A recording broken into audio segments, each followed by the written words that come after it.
मैं बात को नहीं बढ़ा रही। डॉक्टर ने कहा है ना कि बेड रेस्ट करना है, तुम बस वही कर रही हो। खुदा ना खास्ता कुछ हो गया तो आप लोगों ने फिर मुझे सारी जिंदगी के लिए कोसना। मैं क्या किधर ले आऊं? नहीं बेटा, तुम बैठो, मैं लाती हूँ।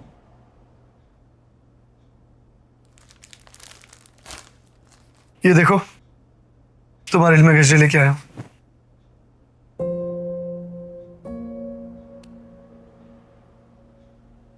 Happy birthday. तुम्हारे बाल बांधूं मैं?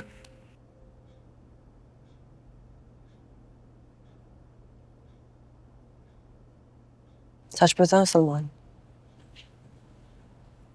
मुझे उल्टी आ रही है तुम्हारी केयर देख के।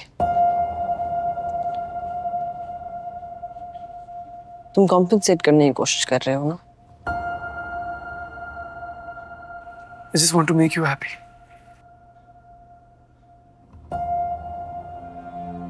शायद तुमने किसी गलत लड़की से शादी कर ली है।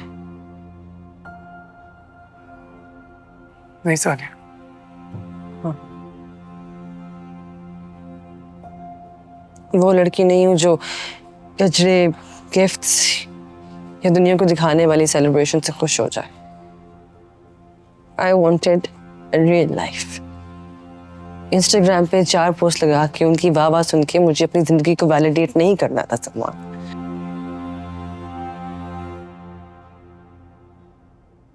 Happy birthday to you, happy birthday to you, happy birthday dear Sania, happy birthday to you. अरे क्या कर रही हो बेटा? अभी वो लेकर आ रही थी कैंडल्स में। प्लीज मुझसे दूर ले जाए, मुझे कुछ हो रहा है। अच्छा ओके ओके, आई थिंक वैसे बहुत देर भी हो गई है तो हम उसको रेस्ट करने देते हैं, है ना? हाँ बेटा, तुम आज रात यहीं गुजार लो, काफी देर हो गई है। हाँ नहीं मसला नहीं, अभी 12:15 ही हुए हैं, कोई मसला नहीं, मैं चला जाऊंगा। नहीं बेटा, ज़ैनब सही कह रही है, शहर में बहुत छीना झपटियां हो रही हैं। सुबह चले जाना आराम से। चलो बेटा चलो। हाँ जी।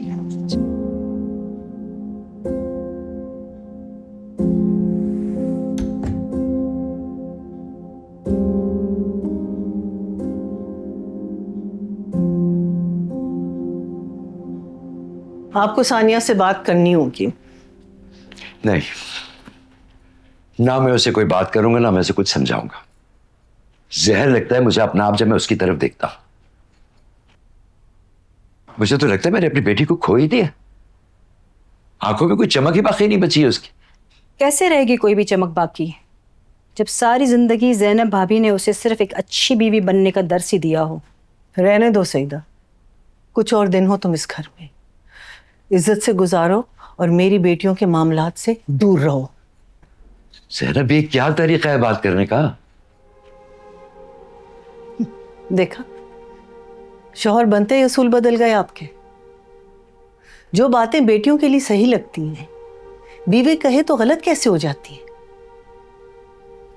और जो कुछ मैंने अपनी जिंदगी में सीखा है वही मैं अपनी बच्चियों को सिखाऊंगी ना।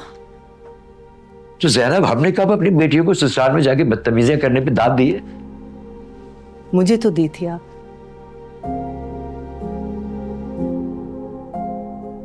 चुप रहने पर, सहने पर। और सईदा, जब अम्मा ने मेरी स्कूल की नौकरी और एमएड के एग्जाम्स छुड़वाए थे तो तुमने ही कहा था ना कि एक बहू तो हाथ से निकल गई, कम से कम इस वाली को तो जरूर अंगूठे के नीचे दबा के रखिएगा। ज़ैनब, ये कितनी पुरानी बातें लेकर बैठ गई हो तुम इस वक्त।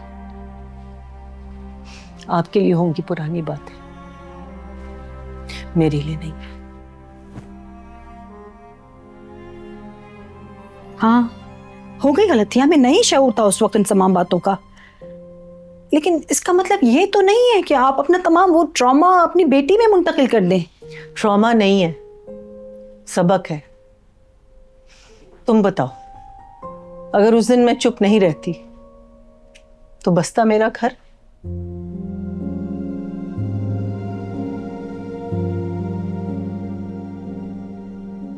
रियाज समझते थे कि उनके बड़े भाई ने जो माँ को दुख दिया है, सबका इजाला इनको ही करना है।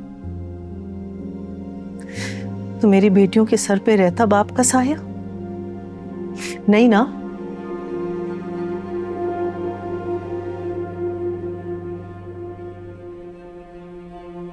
और तुम मुझे बताओ, तुम्हारी बहू वही करती है ना जो तुम चाहती हो? और अगर सानिया ये करे तो तुम बर्दाश्त कर लोगी?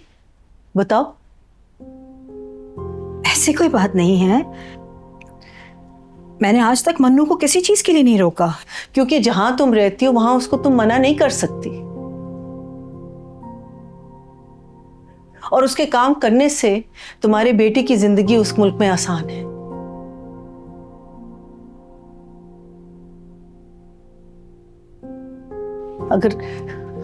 अगर सलमान की तरह पैसे वाला घर होता तो शायद मन्नू को तुम कभी इजाजत ना देती। ज़ैनब, मैं बीवी का गुनहगार तो हूं, अब क्या बेटी का गुनहगार भी बन जाऊं?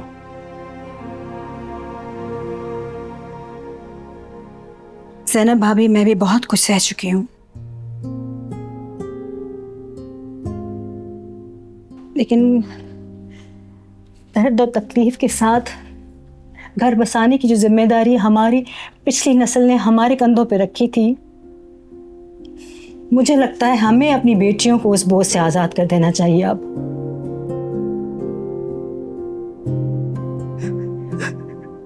हमने गलत किया आपके साथ, मैंने, रियाज भाई ने, अम्मा नहीं,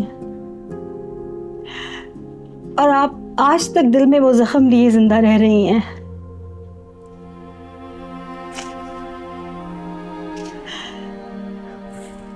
लेकिन क्या आप ये चाहेंगी कि सानिया भी एक इसी तरह के जख्म के साथ अपनी जिंदगी गुजारे? एक बात याद रखिए कि आज से 20-22 साल बाद सानिया के दिल में जो जख्म होगा ना, और उसकी ज़बान पे जो शिकवा होगा, उस शिकवे में आपका नाम होगा, मेरा या अम्मा का या रियाज भाई का नहीं।